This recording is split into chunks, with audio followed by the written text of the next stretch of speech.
씨를 뿌리는 자가 그 씨를 뿌리러 나가서 뿌릴새 더러는 길가에 떨어지며 밟히며 공중의 새들이 먹어버렸고 더러는 바위 위에 떨어지며 싹이 났다가 새끼가 없으므로 말랐고 더러는 가시떨기 속에 떨어지며 가시가 함께 자라서 기운을 막았고 더러는 좋은 땅에 떨어짐에 나서 백배의 결실을 하였느니라. 이 말씀을 하시고 이르시되 들을 귀 있는 자는 들을지어다. 제자들이 이 비유의 뜻을 물으니 이르시되 하나님 나라의 비밀을 아는 것이 너희에게는 허락되었으나 다른 사람에게는 비유로 하였나니 이는 그들로 보아도 보지 못하고 들어도 깨닫지 못하게 하려 함이라. 이 비유는 이러하니라. 씨는 하나님의 말씀이요 길가에 있다는 것은 말씀을 들은 자니 이에 마귀가 가서 그들의 믿어 구원을 얻지 못하게 하려고 말씀을 그 마음에서 빼앗는 것이요. 바위 위에 있다는 것은 말씀을 들을 때에 기쁨을 받으나 뿌리가 없어 잠깐 믿다가 시련을 당할 때에 배반하는 자요. 가시떨기에 떨어졌다는 것은 말씀을 들은 자이나 지내는 중 이 세계 염려와 재물과 향락의 기운이 막혀 온전히 결실하지 못하는 자요. 같이요. 좋은 땅에 있다는 것은 착하고 좋은 마음으로 말씀을 듣고 지켜 인내로 결실하는 자니라. 아멘. 하나님이 우리를 부르셔서 구원하게 하신 그 귀한 뜻이 뭘까요? 왜 구원하셨어요? 왜 부르셨어요? 왜 구원하셨어요? 그 이유가 뭐겠어요? 요한일서 5장 15장 11절에 있는 말씀대로 우리에게 가장 큰 기쁨을 주시기 위해서 부르셨습니다. 기쁨을 위해서 오셨어요. 그것이 구원이고 그것이 우리의 영원한 생명 하나님 나라의 은혜입니다. 그런데 오늘 말씀 보면은 많은 어려움들이 네 가지가 있죠. 그런데 30배, 60배, 100배의 결실을 우리가 본다면은 그 마음이 얼마나 기쁘겠어요. 이 결실이 우리가 보이는 열매, 많은 사람의 수, 이것으로 우리가 그것을 단정할 수도 있고. 그런데 오늘 주님께서는 우리에게 무엇을 말씀하세요? 마음 밭을 말하고 있습니다. 내가 말씀 받는 밭으로서의 길가밭인지 돌짝밭인지 아니면은 가시덤불 사이에 있는 밭인지 아니면 좋은 밭인지 잘 가꾸고 잘 걸으면 충분히 있는 그런 밭으로 준비됐는지 이것을 말하고 있습니다. 우리 하나님의 은혜를 받고서 갚지 못하면 그처럼 괴로운 것이 없을 것입니다. 내가 은혜를 보답하면은 그것이 기쁨이고 즐거움이 보람이지만은 은혜를 갚지 못한다면은 그 사람은 참 구원과 그 은혜를 받았음에도 불구하고 기쁨은 누리지 못합니다. 그래서 하나님은 늘 말씀하면서 순종하라 순종하라 이것을 말씀하세요. 우리 주인의 어떤 두 아들을 둔 주인의 포도원 주인을 말하면서 예를 들어 말했죠. 맏아들한테 가서 포도원에 가서 일 좀 해라 하니까 맏아들이 예 하고 갔어야 한 것을 갔어요. 가지 않았습니다. 그 맏아들은 얼마나 기쁨이 컸을까요? 그 맏아들은 아마 기쁨을 누리지 못했을 것입니다. 우리 성경 인물 가운데서 위대한 인물 가운데서 가장 복받은 사람 누구예요? 가장 은혜를 많이 받은 사람 누굴까요? 제가 생각할 때는 다윗이라 생각합니다. 그는 목동에서 왕이 되고 그 왕의 계보가 이어져서 다윗의 계보까지 이어갔어요. 북의 이스라엘 나라는 왕권이 4대 만에 자꾸 바뀌었지만 남유다 왕국은 다윗의 계보는 반란도 일어나고 엄청난 어려운 일도 있었지만 그 대는 다윗의 계보는 끊어지지 아니었어요. 그리고 예수님에게까지 이어졌어요. 더욱 놀라운 것은 다윗이 순전한 사람이 되었지만은 실수한 사람이잖아요. 그가 밧세바를 간음하고 나서 우리아에게 행한 행동을 한번 보세요. 얼마나 비열하고 정말로 저런 사람이 있을까 할 정도로 그런 정말 보기에도 역겨운 사람이었습니다. 어떻게 우리아에게 여호베가 가는 편지 써주면서 암몬자손을 통해서 죽이라. 그 편지를 들고 자기를 죽이라는 편지를 들고서 여호베에 간 사람이고 전장에 간 사람이에요.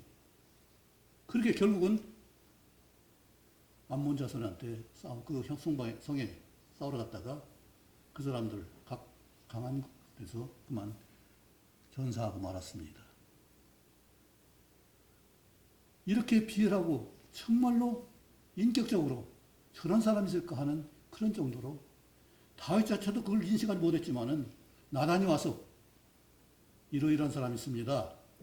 양 100마리 가진 사람이 있는데 한 마리 가진 과부의 그 양을 뺏어서 자기 친구를 대접했습니다. 그러니까 다윗이 대노했어요. 어떻게 그럴 수 있느냐? 나단이 뭐라고 했습니까? 당신이 바로 그 사람입니다. 당신이. 그런데 그렇게 책망받았는데 다윗이 그 죄를 용서를 받았어요. 시편 51편이 바로 그 말씀입니다. 다윗이 밧세바를 가늠한 뒤에 나단의 책망을 듣고 나서 쓴 시편이 51편이에요. 얼마나 자기가 잘못된 사람인지, 얼마나 자기가 부족한 사람인지 우리도 다시 한번 그 말씀을 생각할 수 있기 바랍니다. 하나님이 내게 정직한 마음을 새롭게 해주십시오. 내게 정직한 영을 새롭게 해주십시오. 그리고 내가 구원의 즐거움을 회복할 수 있도록 도와주세요. 그리고 내가 자원해서 마음껏 섬길 수 있도록, 봉사할 수 있도록 도와주세요. 우리 왜 이런 말씀 하셨겠어요? 하나님 우리 구원하셨는데 태어난 그대로 있다면 얼마나 걱정이 되겠어요? 우리는 잉태함으로부터 성장하기 시작합니다.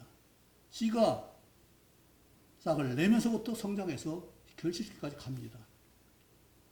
그러려면 우리는 오늘 말씀 보면은 그저 그냥 씨 맺는 거, 열매 많은 것만 맞지만은 그 과정이 얼마나 귀한 것인지를 볼 수 있습니다. 이것을 생각하면은 우리는 기쁨이 없어요. 농부가 왜 그 싹이 나는 것을 그거 풀 뽑으면서 그 기뻐하고 즐거워하겠어요. 그것이 성장하고 자라나고 나중에 자라서 가지 뻗고 열매 맺을 그것을 바라보고서 그 수고하고 땀 흘리는 거잖아요. 그렇다면은 오늘 이 말씀 받는 우리 태도가 어떤 마음이어야 되는지를 다시 한번 생각해 볼 수 있길 합니다. 다윗처럼 하나님이 구원의 즐거움을 이런 것을 생각하고 왜 내 자신이 내 욕심이 탐욕이 밧세바를 범하게 되고 우리아를 죽게 하고 그 자식까지도 죽게 하는 이런 끔찍한 일을 벌인 것을 얼마나 마음 두드리면서 통회했겠어요. 자식이 죽어갈 때 나 때문에 그러면서 먹지도 않고 땅에 엎드려서 하나님께 간구했어요. 살려주세요. 그런데 하나님이 그 아들을 거둬가셨어요.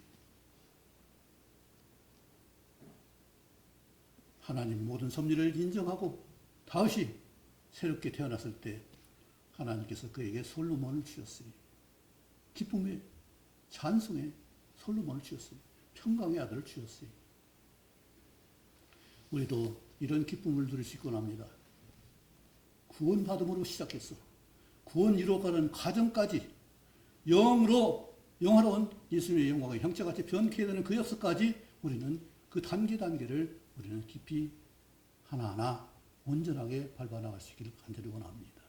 그랬을 때 우리는 그 순간순간이 주님 오실 때까지 그 기쁨을 잃지 않고 그 영광을 잃지 않고 계속해서 하나님의 성령의 능력으로 충만한 삶을 살 수 있을 것입니다. 이처럼 우리가 성경에서 하나님 말씀을 늘 강조하면서 그렇게 순종하라 이런 말씀을 하고 있는데 그런데 그런 말씀이 우리는 너무나 힘들어하는 것 같아요. 십자가 지는 삶입니다. 남의 짐을 지는 삶이 우리가 그리스도인이에요. 그것이 얼마나 어렵냐고요. 내 것도 어려운데 남의 짐까지 질 수 있다면 지려면 얼마나 힘들겠어요. 그런데 쉬운 것은 내가 그만한 역량이 있으면 아무것도 아니에요. 내가 능력이 있으면은, 은사가 있으면은, 성령 충만하면은 돕는 일이 큰 일이 아니잖아요. 내가 없고 부족하니까 그것이 힘들고 어려운 것이지. 정말로 풍성하다면은 아브라함처럼 비록 나그네 대접하는 일이지만 달려가서 그 앞에 엎드려서 우리 집에 오셔서 쉬었다 갔어요. 발 좀 씻고 또 식사도 하고 갔어요. 이렇게 나그네를 초대할 수 있는 그런 능력이 있는 거잖아요. 아브라함처럼 여유가 있기를 간절히 바랍니다. 아브라함은 구원받았습니다. 믿음으로 조상이 됐습니다. 그런데 그의 삶은 거기서 끝난 것이 아니라 이처럼 나그네를 대접하고 섬기는 그 일을 통해서 놀라운 믿음의 조상의 실제 삶을 말하고 있어요. 야고보 사도는 너무나 사람들이 믿음이 그렇게 강조를 하는데 행함이 없는 것을 보고 탄식했어요. 행함이 없는 것은 믿음이 아니라고 말씀합니다. 그런데 우리가 오늘 씨를 받으면서 내 가운데서 그것을 정말로 감동으로 받고 기쁨으로 받고 능력으로 받는 역사가 있다면 그것이 얼마나 감사하고 기쁜 일이에요. 그런데 그렇지 못하고 길가에 돌짝밭에 그 가시덤불 물에 있다면 얼마나 힘들고 어려우냐고요. 차라리 모르는 게 낫지. 가시덤불에 싸우면서 두 마음 품고서 이것도 못하고 저것도 못하고 수렁에 빠져 헤맬 때 얼마나 힘드냐고요. 그것이 우리가 온전한 순종이 안 됐을 때의 그 갈등이 힘든 일이에요. 사울이 초대 왕으로 시험받았습니다. 그가 겸손해서 낙이 그 수레 옆에 숨었을 때 그래도 사무엘이 찾아가지고 그를 나라의 왕으로 삼아줬어요. 사무엘상 12장에 사울이 순종을 안 했습니다. 그랬을 때 사무엘이 책망합니다. 당신이 겸손했을 때, 작게 여겼을 때, 스스로 작게 여겼을 때 당신 왕이 되지 않습니까? 그런데 이제 왕이 돼서 가서 접근해서 완전히 쳐서 없애러 왔을 때 거기서 좋은 것만 남기고서 다른 걸 다 진멸하고 왔어요. 그러면서 나는 순종했다고 말합니다. 그래서 사무엘상 15장에 뭐라고 했어요? 제사 드리려고 왔다고 하니까 그 제사요. 제사보다 뭐가 낫다고요? 순종이 제사하는 것보다 낫다고 했어요. 듣는 것이 수양의 엄청난 기름보다 낫다고 했어요. 당신이 왕의 권을 가지고 해야 될 일은 뭐예요? 하나님 말씀에 순종하는 거잖아요. 이것이 안 된다면은 그가 사울처럼 고통당한 사람이 어디 있어요? 누가 처음에 인정했어요? 인정 안 했잖아요. 절반밖에 인정 안 했어요. 그리고 다윗 때문에 스트레스를 얼마나 받았는지 정신청란이 나잖아요. 정신병이 들어가지고 자기 아들도 죽이려고 다 쫓아다니다 40년을 그냥 헛송세월했어요. 이게 두 마음을 품은 자들의 갈등이고 고통이에요. 오늘도 마찬가지입니다. 길가 또 돌짝 그 가시덤불 두 마음 때문에 온전하지 못한 마음 때문에 겪는 고통이고 괴로움이고 슬픔이에요. 아픔이에요. 온전한 마음 품었다면 온전한 순종이 됐다면 걱정하지 않아도 될 것, 염려하지 않아도 될 것, 정말 힘들지 않아도 될 것을 갖다가 어렵게 고통당하면서 그렇게 우리는 하나님 자녀된 그것을 이루지 못하고 있는 걸 볼 수 있습니다. 우리는 구원받으면 다 됐다고 그러죠. 그런데 빌립보서 2장 12절에는 뭐라고 했어요? 항상 복종하여 두렵고 떨림으로 너희 구원을 이루라고 말씀하셨어요. 구원을 이루지 않고 성화 과정을 거치지 않고 어떻게 영화될 수 있어요?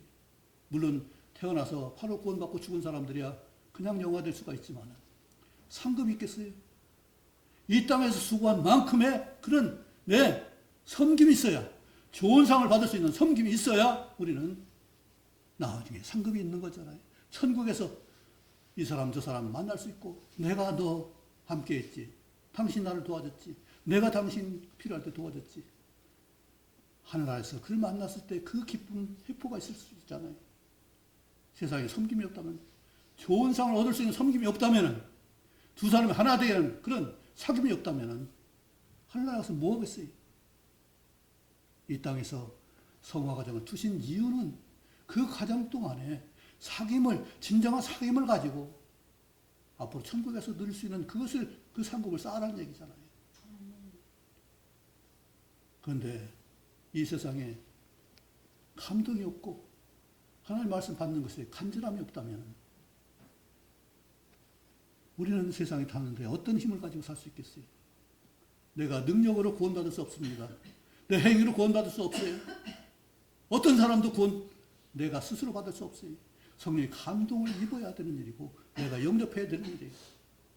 그건 순간적으로 일어날 수 있어요.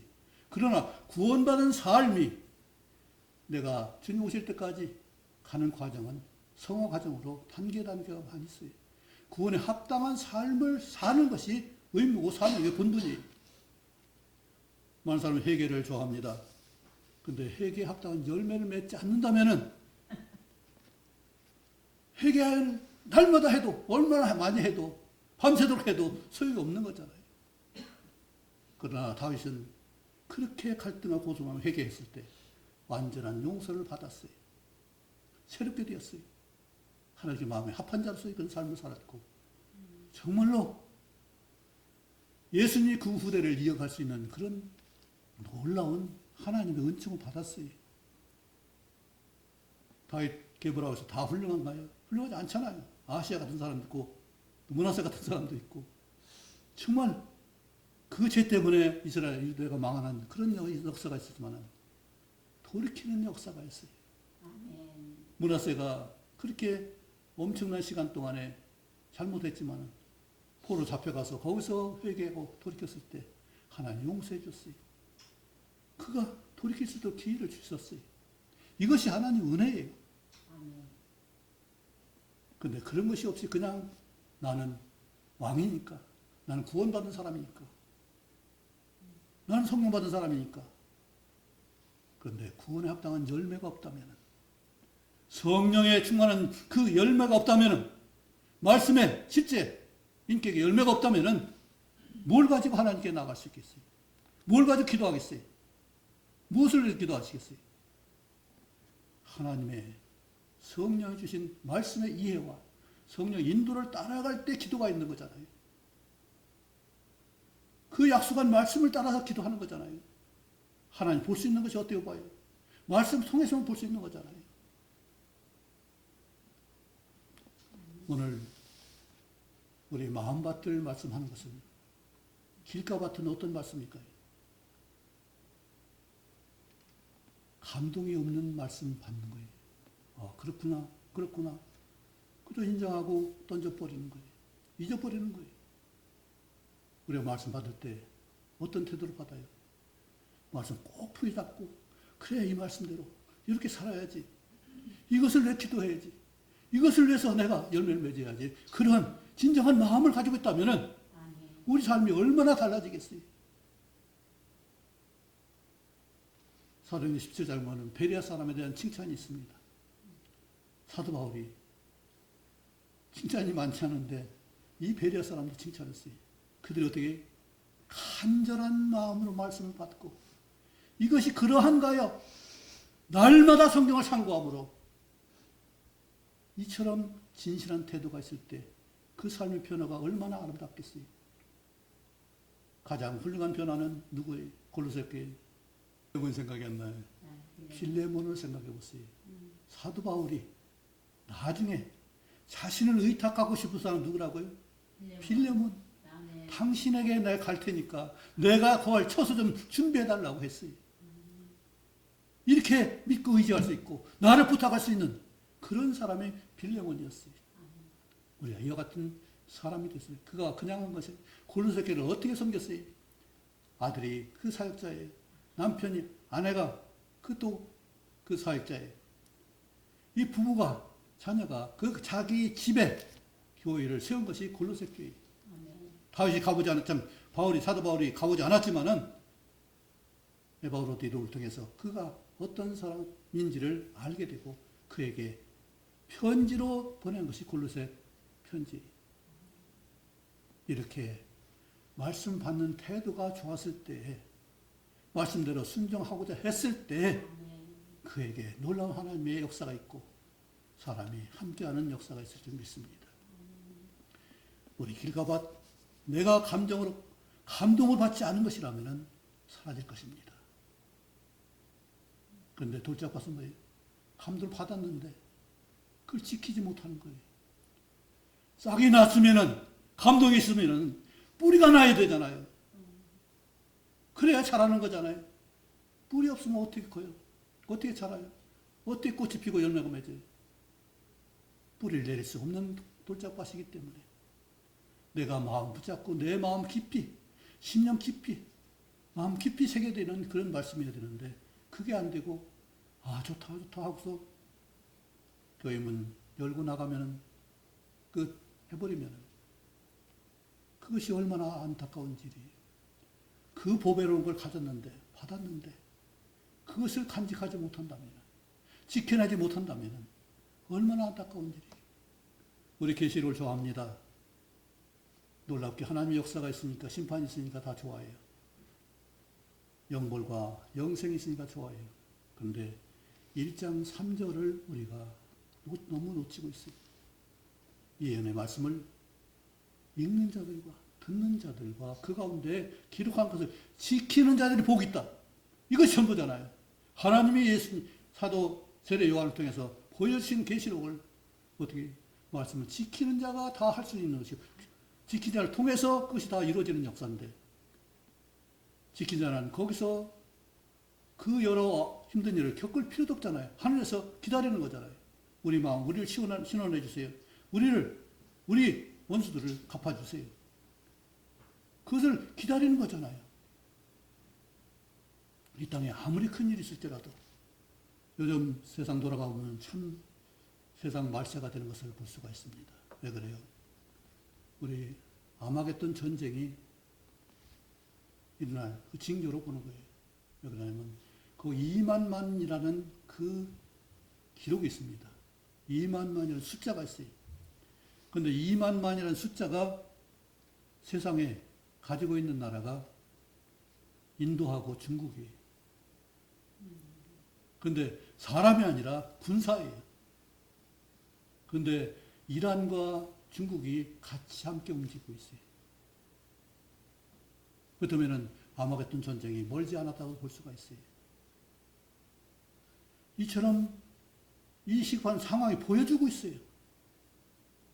그런데 지금 우리는 전쟁에 참혹한 것을 그냥 남의 나라 것으로 보고 있어요.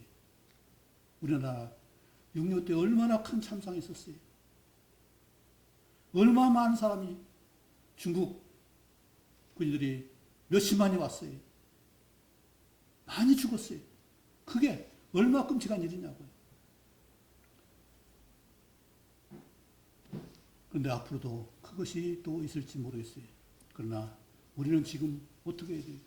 내가 구원받은 삶을 이루어간다면, 내가 하나님께 들림받을 수 있다면, 주님 오실 때 맞을 수 있는 그런 내 준비가 있다면 아무 문제가 없잖아요.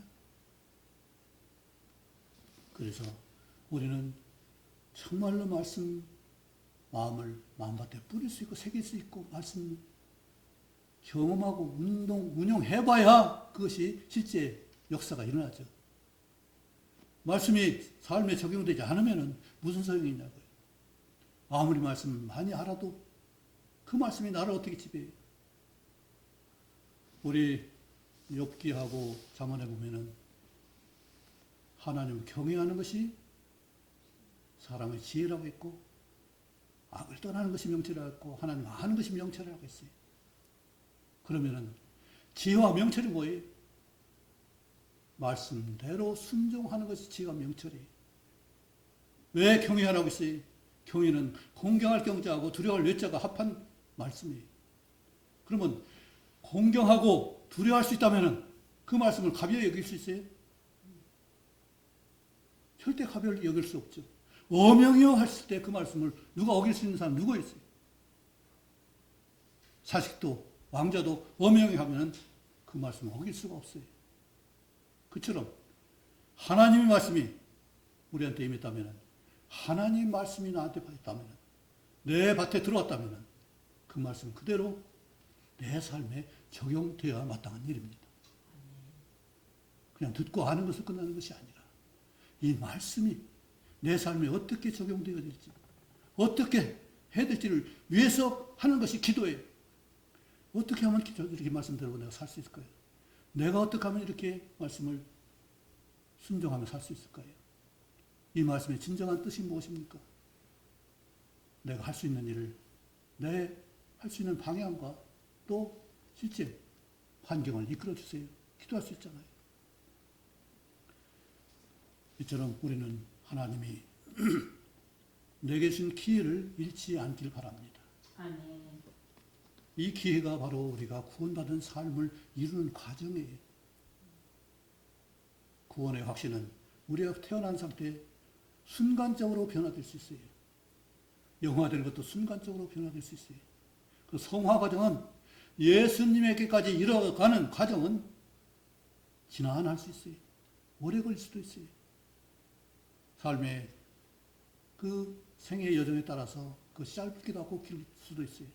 그러나 하나님은 그 짧거나 길거나 그가 진정성을 알고 있기 때문에, 가장 하나님이 우리를 아시기 때문에 하나님 평가는 틀림이 없습니다. 그래서 어려서 죽든 또 중간에 죽든 하나님이 내가 어떻게 할 사람인가를 알기 때문에 하나님의 심판은 항상 공정해요.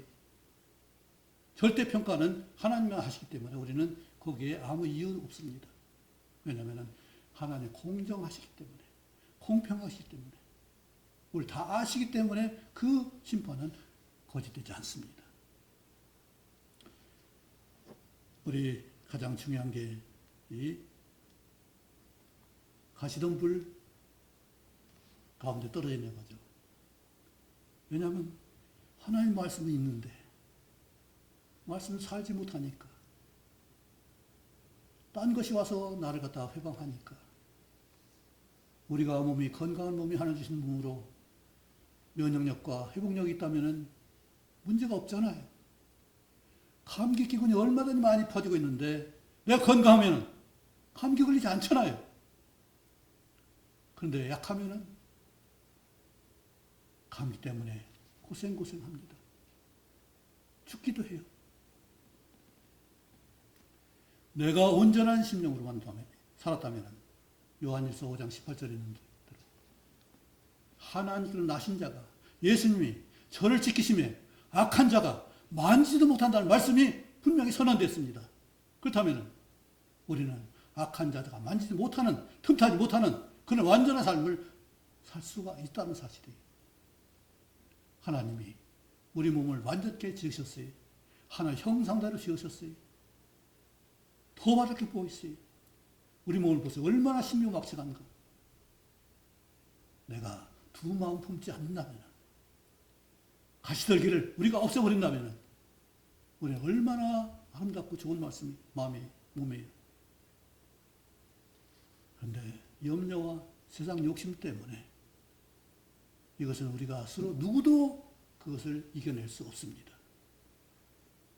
그것이 욕심이 잉태한 즉, 이미 잉태하면은, 틈타면은 우리는 끝난 거예요.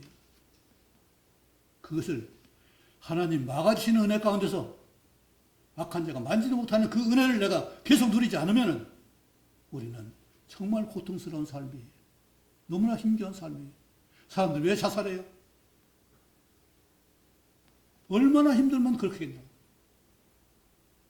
얼마나 어렵고 안타까우면 그런 그 일을 저지르. 물론 단순하게 그런 사람도 있겠지만 대부분은 정말로 힘들고 어려워서 마지막까지도 누가 봐주지 않나 해서 그러면서 자살한 사람이 얼마나 많아요.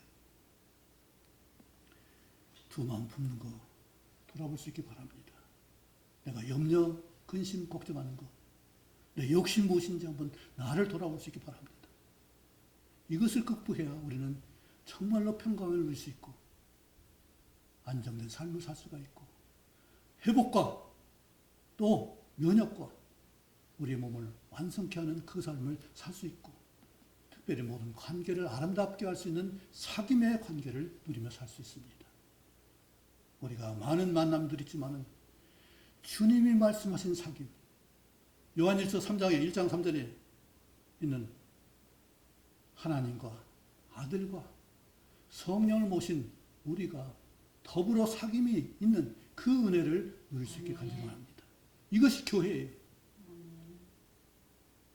아무리 성대한 예배를 드리고 물질 많고 시간 많이 들여서 예배할지라도 거기에 진정성이 없다면, 하나님이 말씀을 받고자 하는 그것이 없다면, 말씀 받은 대로 순종하는 것이 없다면 그 뭐 무슨 소용이 있겠어요. 두 마음을 우리가 돌아올 수 있기 바랍니다. 그리고 이 가시떨기도 돌짝밭도 다 헤쳐서, 길가도 헤쳐서 좋은 밭으로서 결실할 수 있는 밭으로 우리가 누릴 수 있기 바랍니다. 이 말씀 내게 적용되어야 기쁨이 있어요. 이 말씀대로 내가 살아야 보람과 기쁨이 있어요.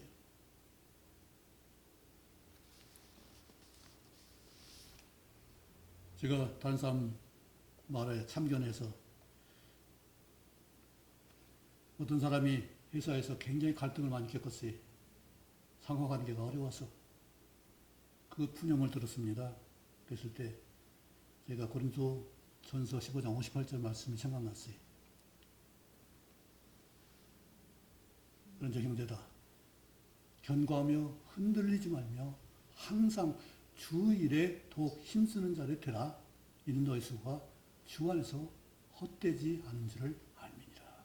이 말씀이 그때 갑자기 생각났어요. 그래서 그 형제에 권면했어요. 우리 일은 어떤 경우도 결코 헛되지 않다. 하나님이 갚아주기 때문에, 내 능력으로 이루는 것이 아니라 내가 한 수고에 대해서 하나님 반드시 갚아주고 반드시 성취해 주기 때문에 우리 일은 헛되지 않다. 힘들고 어려울지 모르지만 결코 헛되지 않다. 이것을 제가 강조한 일이 있습니다. 그 말씀이 내 삶을 지배하게 돼요. 그리고 갈라디아 5장 1절, 자유를 위해서 널 불렀다. 이 말씀이 들어왔어요. 우리 시편 56편에 아까 얘기했듯이 다윗이 이 밧세바를 부모로 인해서 그가 정욕은 성취했는지 모르지만 자유를 잃었어요. 죄의 고통에서 신음했어요. 그러면서 자원하는 심령을 좀 주세요. 자원하는, 자유롭게 몸과 힘써 마음을 다할 수 있는 그런 힘을 주세요. 기도했습니다. 우리는 진정으로 그가 나중에 성전을 세울 때 너는 안 돼. 내 아들이 해야 될 거야. 그런데 성전의 모형을 이 다윗에게 보여줬어요. 그것을 아들 솔로몬에게 일일이 설명하면서 하나님 이렇게 보였다. 이렇게 줘야 된다. 이렇게 줘야 된다. 그러면서 그 성전 짓는 재료를 얼마나 많이 모으고 쌓고 해서 솔로몬을 물으셨어요. 마지막 생애가 그거예요. 솔로몬이 생전을 짓도록 하나님 집을, 하나님이 우리 가운데 거하는 집을 짓는 그 일을 해서 그 생애를 다 마쳤어요. 이처럼 우리가 하나님 집에 거하는 역사, 하나님, 그것이 뭐겠어요? 어떤 좋은 집이겠어요? 하나님 말씀 안에 우리 안에 계신 성령의 충만함으로 인해서 그런 역사를 이뤘을 때 구원을 복종하며 떨림으로 이루는 역사를 우리가 이룰 수 있기 바랍니다. 사도 바울이 하나님 거역해서 그리스도를 핍박했지만은, 그러나 주님 만난 뒤에는 어떻게 했어요? 그는 항상 복종에 떨림으로 구원을 이루고 하나님 말씀을 항상 그냥 받은 것이 아니라 두렵고 떨림으로 받았어요. 그만큼 진지하게 받은 거예요. 진정성을 받은 거예요. 그냥 시간 지나서 받으면 예배 시간 되고 들으면 되지. 그게 아니라 여기서 받는 것도 중요하고 평소에 내 삶 가운데서도 이 말씀을 진정으로 받는 태도가 얼마나 필요하고, 이 말씀 받을 수 있는 양만큼 우리가 성장한다면 우리가 얼마나 말씀을 사모할까요? 전에도 한번 얘기했는데 어떤 여성은 딸이 목회자가 됐습니다. 그런데 자신도 목회자가 되고 싶은 열망이 있었어요. 그러나 처음에는 그걸 몰랐는데 하나님 말씀 사모하다 보니까 말씀을 읽고 해서 70도 이상을 했다고 하더라고요. 그런데 그것 끝난 것이 아니라 말씀을 필사도 했어요. 거기서 끝난 것이 아니라 그가 유치원 교사였는데 아이들이 어리니까 성경을 함부로 하잖아, 찢잖아요. 성경을 전체 타이핑해가지고 코팅을 해가지고 책을 만들었어요. 그 책을 만들어서 아이들한테 익히는 거예요. 코팅해서 찢어질 리 없죠. 찢어지지 않으니까. 그렇게 사모하니까 이제는 나도 사회자가 되게 됐으면 좋겠습니다. 해서 신학을 결심한 사람이 있습니다. 우리가 말씀을 사모한다면, 말씀대로 순종하고도 다짐한다면, 오늘 30배, 60배, 100배의 그 기쁨을 누릴 줄 믿습니다. 하나님은 100배의 결실을 원해요. 그것은 우리가 많은 사람 전도하는 것도 될 수 있겠지만, 외적으로 그런 누리는 것도 있지만, 내 안에서 말씀 100% 순종되는 역사를 말씀합니다. 그것이 좋은 밭이에요. 내가 좋은 밭으로 새롭게 거듭났어. 우리가 이 찌푸린 비유를 얼마나 많이 들었어요. 다 아는 얘기잖아요. 그런데 다 아는 얘기가, 다 아는 것들이 내 삶으로 이루어지는 역사를 더 많이 누린다면 우리 기쁨은 너무너무 충만하고 가득할 것입니다. 기쁨 충만한 그 삶에서 예수님 오셔서 직접 제자들에게 요한복음 15장 11절에 내 기쁨을 너에게 충만하기 원한다. 요한복음 17장에 우리 기쁨을 이들로 누리게 해 주십시오. 기도가 바로 요한복음 17장의 기도예요. 이처럼 하나님이 우리를 향하신 그 기대가 뭐겠어요? 기쁨 충만한 삶입니다. 기쁨 충만한 삶을 위해서는 반드시 필요한 것이 뭐예요? 하나가 된 역사가 있어요. 사귐의 역사가 있어야 돼요. 이 사귐이 그냥 되나요?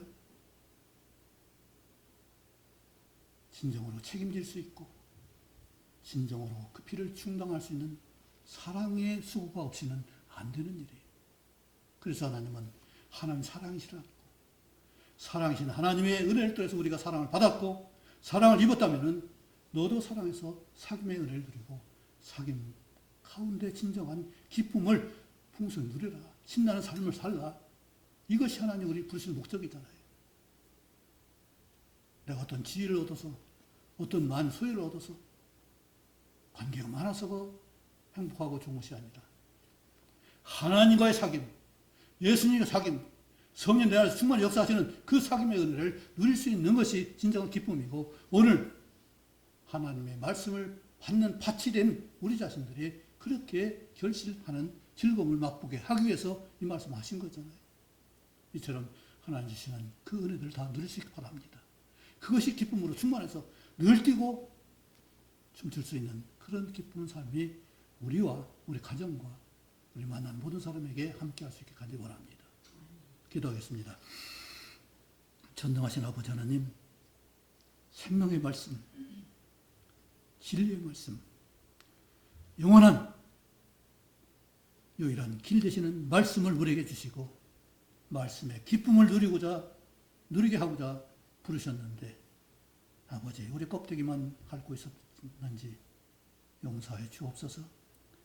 진정 말씀을 경험할 수 있는 우리 순종하는 삶이 되게 하시고 열매 맺는 삶이 되게 하셔서 아버지 우리 삶이 기쁠 수 있고 하나님의 기쁘심이 될 수 있고 하나님 기쁘시게 할 수 있는 그런 귀한 생명이 될 수 있도록 도시고 순간순간이 될 수 있도록 도시며 건강한 저희들 될 수 있도록 도와주옵소서. 이 시간 함께하지 못한 지체들 붙들어 주시고 그들의 진정으로 하나님 앞에 말씀을 받는 자로서의 귀한 삶을 살아갈 수 있도록 도와주옵소서. 예수님 이름으로 기도하옵나이다. 아멘.